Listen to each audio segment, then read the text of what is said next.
আজি আলোচনা কৰিবলৈ লৈছো এমএ ইকনমিক্স ফাৰ্ষ্ট সেমিষ্টাৰৰ ডিব্ৰুগড় ইউনিভাৰ্চিটি আৰু গুৱাহাটী ইউনিভাৰ্চিটি দুইখন ইউনিভাৰ্চিটিৰ ইম্পৰ্টেণ্ট এটা টপিকটো হৈছে প্ৰডিউচাৰ সাপ্লাইজ কনজিউমাৰ সাপ্লাইজ আৰু প্ৰডিউচাৰ সাপ্লাইজৰ ওপৰত তোমালোকৰ এটা নহয় এটা কুৱেশ্যন কমন তোমালোকে নিশ্চয় পাবা গতিকে এই কুৱেশ্যনখিনি আমি বিভিন্ন ধৰণে সলভ কৰিছো বা আমাৰ কোৰ্সৰ ভিতৰতো তোমালোকক তেনেকুৱা ধৰণৰ দিয়া হৈছে গতিকে মই আশা কৰোঁ আজি যোনটো কুৱেশ্যন আমি কৰাম সেই কুৱেশ্যনটোৰ পৰা তোমালোকে যথেষ্টখিনি উপকৃত হ'বা আৰু ভিডিঅ'খিনি তোমালোকে শ্বেয়াৰ কৰিবা যদি আমাৰ সাবস্ক্ৰিপশন বেটছত জয়েন হ'ব বিচাৰিছা একেবাৰে মিনিমাম এমাউণ্ট অফ সাবস্ক্ৰিপশন ফিছত তোমালোকে জয়েন হ'ব পাৰিবা আৰু লগতে আমাৰ যোনটো মেথছৰ বেটছ আছে তাৰ কাৰণেও তোমালোকে সেপাৰেটলি মেথছৰ কোৰ্সটো ল'ব পাৰিবা আজি আমি আমাৰ টপিকটো আৰম্ভ কৰোঁ Question 2 হৈছে given the supply function q equal to 7/10p minus 10 where q is output and p is price find out the producer surplus when price is 20 okay এতিয়া সলিউশনত প্ৰথমতে তোমালকে লিখি লবা যে আমাক কি দিয়া হৈছে given q equal to 7/10p minus 10 ঠিক আছে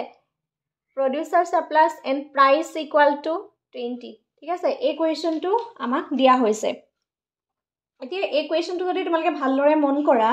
এই কোৱেশ্যনটোত প্ৰাইস আমাক 20 দিয়া হৈছে ঠিক আছে তাৰ সমান্তৰালকে আমাক আউটপুটটো দিয়া হৈছে that means supply to দিয়া হৈছে q ফাংশনটো এটা প্ৰথমতে আমি যদি ইয়াৰ পৰা আউটপুটটো উলিয়াই লব পাৰো উলিয়াবলৈ সহজ হৈ আছে যেহেতু price equal to 20 এটাকে আউটপুট কিমান হ'ব 7/10 p minus 10 এতিয়া এনে ধৰণৰ কোৱেশ্যনটো তুমি কি কৰিবা ফাৰ্স্ট অফ অল আমি আউটপুট যদি ডিটাৰমাইন কৰিবলগীয়া হয় বা আউটপুটটো যদি আমি উলিয়াই লওঁ আউটপুটটো উলিয়াই লবলৈ হলে আমাক যেহেতু লাগিব প্ৰডিউচাৰ সাপ্লাইছৰ শেষলৈ আউট p and q যেটো ভ্যালু হয় সেই p and q দুইটাৰ ভ্যালুটো আমাক লাগিব আৰু লাগিবৰ কাৰণে সেই কাৰণে ইয়াত p জাগাত কি লিখিম 7/10 p যোনটো ভ্যালু হয় যেটো p ৰ ভ্যালু কিমান 20 আমাক দি থোৱা হৈছে হয়নে গতিকে ভ্যালু কিটা উলিয়াই ললো কাটা দুবাৰ যাব that means 14 minus 10 equal to 4 that means আমাৰ আউটপুট যোনটো আছে সেই আউটপুটটো আমি পাই গলো ঠিক আছে তাৰ পিছতে আমাক যোনটো সাপ্লাই ফাংশন দিয়া হৈছে এই যোনটো সাপ্লাই ফাংশন আছে আৰু এই সাপ্লাই ফাংশনটোৰ পৰাটো আমি ডিফাৰেন্সিয়েশন উলাব নোৱাৰো গতিকে প্ৰডিউচাৰ সাপ্লাইছত উলিয়াবলৈ হলে যোনটো তোমাৰ সাপ্লাই ফাংশন লাগিব সাপ্লাই ফাংশনত এতিয়া ইয়াত উইথ ৰেসপেক্ট টু এনে ধৰণে উলিয়াবলৈ হলে p হ'ব কিন্তু আমি কি উলিয়াব লাগিব যেটো আমি আউটপুট উলিয়াব লাগিব আমি উইথ ৰেসপেক্ট টু q কৰিব পৰাকৈ আমি কোৱেশ্যনটো কনভাৰ্ট কৰি লব লাগিব অন্য কোৱেশ্যনতকে এটো অকনমান সেপাৰেট হয় আৰু মই তোমাক তেনে ধৰণৰ কোৱেশ্যনই কৰাই আইছো যাতে অন্য যিমানখিনি আমি কোৱেশ্যন কৰি থাকো সেই কোৱেশ্যনটোতকে অকনমান হলো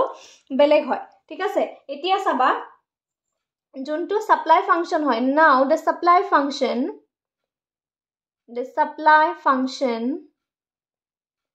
is supply functionত আমাক দিয়া হৈছে q equal to 7/10p minus 10 এটো দিয়া হৈছে যেহেতু আমি উইথ ৰেসপেক্ট টু q ৰে কৰিব লাগিব আৰু ইয়াত যেহেতু p আছে গতি এনে ধৰণেটো আমি কোৱেশ্যন সলভ কৰিব নোৱাৰো হয়নে গতিকে প্ৰথমতে আমি ইয়াক সিম্পলিফাই কৰি লও এতিয়া চোৱা 7/p 10 আছে যে আছে এটো আমি লেফট হ্যান্ড সাইডলৈ লৈ আনিলো ইয়াগত কি আছে প্লাস আছে এফালে লৈলে কি হ'ব -7/10 p হ'ব আৰু লগত p টো গুছি যাব p টো ৰৈ নাযায় ঠিক আছে তাৰ পিছতে চাবা ইয়াত q আছে q ৰ আগত কি আছে প্লাস আছে যেতিয়া আমি এটো ৰাইট হ্যান্ড সাইডলৈ লৈ যাম that means সমান চিন যেতিয়া চেঞ্জ কৰিম সাইন চেঞ্জ হয় এটো প্লাস টো কি হ'ব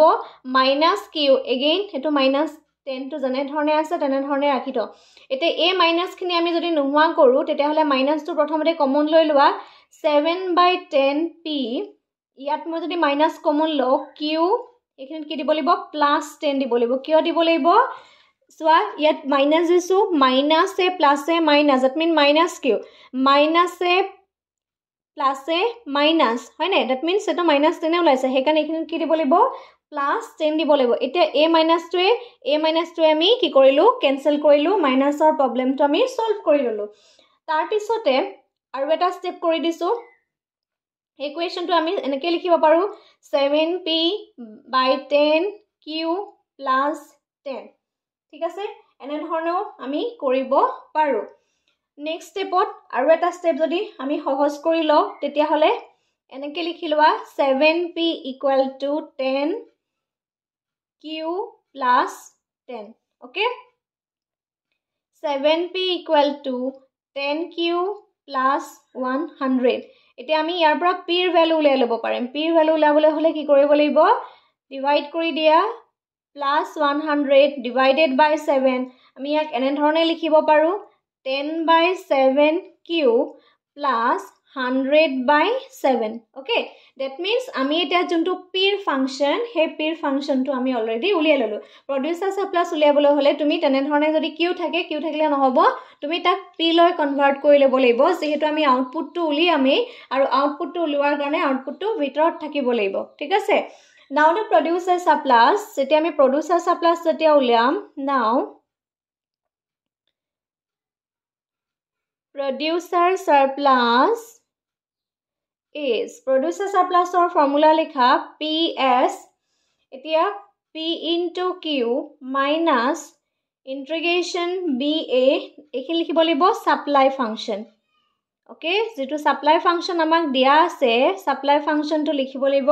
with respect to আমি dq কৰিব লাগিব। এটা price আমাক দিয়া আসলে 20 আৰু q ৰ ভ্যালু আমি পাইছিলো 4, যোনটো q ৰ ভ্যালু আমি উলিয়াই থৈ আহিছিলো। দেখিছানে q ভ্যালুটো কিয় প্ৰয়োজন, আমি কিয় উলিয়ালো, যেহেতু q ৰ ভ্যালু আমি অলৰেডি উলিয়াই থৈ আহিছো, সেই উলিয়াই থৈ অহাৰ ভ্যালুটো ইয়াত আমি পুট কৰিম। তাৰ পিছতে ইয়াত লিখিব লাগিব 4, 4 টো কিয় লিখিছো, যেহেতু ইয়াত যেটো q ৰ ভ্যালু, সেই q ৰ ভ্যালুটো আমি 4 পাইছো, গতিকে 4 লিখিম, তলত আহিব 0, that means supply function টো আকৌ লিখিব লাগিব 10 by 7q plus 100 by 7 dq। ঠিক আছে, নেক্সট এটো মাল্টিপ্লাই কৰিলে হ'ব 80, 20 into 4 80 হয়। তাৰ পিছতে এটো যেতিয়া ইন্টিগ্ৰেশন কৰিবা, ইন্টিগ্ৰেশন কৰিবলৈ হলে আমি কি কৰিম, এই 10 টো যদি বাহিৰলৈ উলিয়াই আনো 10 by 7। ঠিক আছে, তাৰ পিছত q আছে, q ৰ ওপৰত পাৱাৰ কিমান আছে, q ওপৰত পাৱাৰ আছে 1, that means 1 plus 1 q 1 plus 1। ঠিক আছে, 4 and 0, ইয়াত প্লাস আছে কাৰণে ইয়াত চোৱা, ইয়াত প্লাস আছে। ঠিক আছে, কিন্তু এই প্লাসটো আমি কি কৰিব লাগিব, মাইনাস হৈ যাব। কিয় মাইনাস হ'ব, কাৰণ ইয়াৰ আগত কি আছে, মাইনাস সাইন আছে। দেখা পাইছা, ইয়াৰ আগত যেহেতু মাইনাস সাইন আছে, গতিকে এটো গুটেটো যেহেতু ব্ৰেকেটত থাকে, গতিকে ব্ৰেকেটত থাকাৰ কাৰণে এটো মাইনাস হ'ব। মাইনাস লিখিবা -10 100 by 7, আৰু ভিতৰত কি থাকিলে অনলি q থাকিব, একো নাথাকিলে আমি কি লিখিম, q এটা লিখি থৈ আহো, হয়নে, 4 and 0। ঠিক আছে, নেক্সট স্টেপত চোৱা 80 minus 10 by 7, তাৰ পিছতে ইয়াৰ পিছৰ স্টেপটোত লিখিম q square by 2 40 minus 100 by 7 and q জেগাত 4 and 0। ঠিক আছে, নেক্সট স্টেপত চোৱা, এতিয়া আমি ক্যালকুলেশন কৰিম 80 10 by 7, এতিয়া q ওপৰত q জেগাত আমি কি লিখিম, 4 লিখিম, 4 ক ক্লিক কৰিব লাগিব, আমি স্কয়াৰ কৰিব লাগিব, 4 স্কয়াৰ, এতিয়া 0 আছে, তাৰ মানে 0 স্কয়াৰ ডিভাইডেড বাই 2 যেনেকৈ আছে 2 টো তেনে ধৰণে আমি ৰাখি দিম। ইয়াত যেহেতু মাইনাস সাইন আছে, মাইনাস সাইন লিখা 100 by 7, আৰু এইটো হ'ব q জেগাত 4 আহিব। Next স্টেপত 80 minus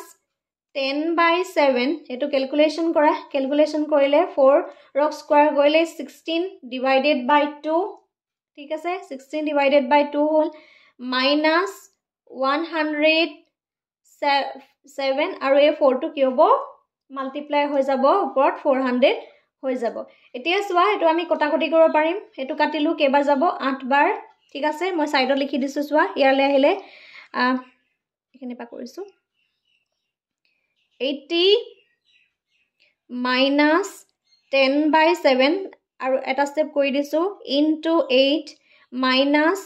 400 divided by 7। ঠিক আছে, তাৰ পিছৰ স্টেপটো চোৱা 80 minus ওপৰত কি হ'ব 8 into 10, 80 divided by 7 minus কৰা, minus কৰি হ'ব 400 divided by 7। ঠিক আছে, I hope একেলগে কাৰো প্ৰবলেম হোৱা নাই। তাৰ পিছৰ ষ্টেপটো মাইনাছ কৰা 8 আমি এটোক এলসিএম লব পাৰো ঠিক আছে এলসিএম ললো এলসিএম লৈ পেলাই হ'ব এলসিএম লোৱা 780 minus 400 next stepot 780 লগত 7 multiply কৰিলে হ'ব 065 506 minus 480 equal to 80 by 7 80 by 7 হ'ব 80 by 7 ক যদি আমি কৰো তেতিয়া হলে হ'ব প্ৰথমতে 1 দিলু again 1 আহিব that means 77 তাৰ পিছতে আহিব তোমাৰ 77 হলে 3 যাব এপিনে 4 4 3 okay 11.43 is the correct answer এনে ধৰণে question to solve কৰিব লাগিব আৰু producer surplus ত আমাৰ value লাইছে 11.43 এইটো হৈছে answer ঠিক আছে আৰু question to অন্য question কে অকনমান বেলেগ এটোই আছিল যেহেতু ইয়াত আমি price to ধৰণে উলিয়াই ললো ঠিক আছে যদি directly এই function টোকে বহাইলুহেন তেতিয়া আমাৰ solution to নুলালেহেতেন ঠিক আছে এনে ধৰণৰ কোৱেশ্চন খিনি তোমালকে কৰিবা যিমান প্ৰেক্টিস কৰিবা হিমান তোমালকে নতুন নতুন কোৱেশ্চন পাবা আৰু নতুন নতুন কোৱেশ্চন তোমালকে কৰিলেহে তোমালকৰ আইডিয়া হ'ব আশা কৰো আজিৰ ভিডিওটোৱে তোমালক যথেষ্টখিনি সহায় কৰিব আজিৰ ভিডিওটো মানে ধন্যবাদ